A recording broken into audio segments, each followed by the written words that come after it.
Colour চেঞ্জগুলো। একটু বেশি করে আমরা জল নিয়ে নিচ্ছি। এবার এখানে আমি কিছুটা NaOH আর সুক্রোজ আগে থেকে গুলে রেখে দিয়েছি।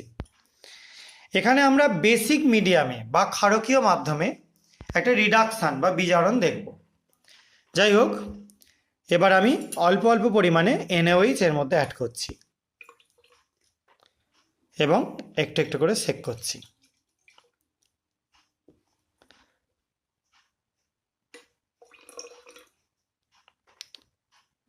দেখতে পাচ্ছি নিশ্চয়ই সলিউশনটার কালার আস্তে আস্তে চেঞ্জ হয়ে যাচ্ছে এবং আমি একটু জল অ্যাড করে দিচ্ছি। কালারটা দেখো অনেক ডিপ হয়ে গেছে। এবার আমি এখান থেকে এটা তুলে নিয়ে জাস্ট তোমাদের দেখাচ্ছি।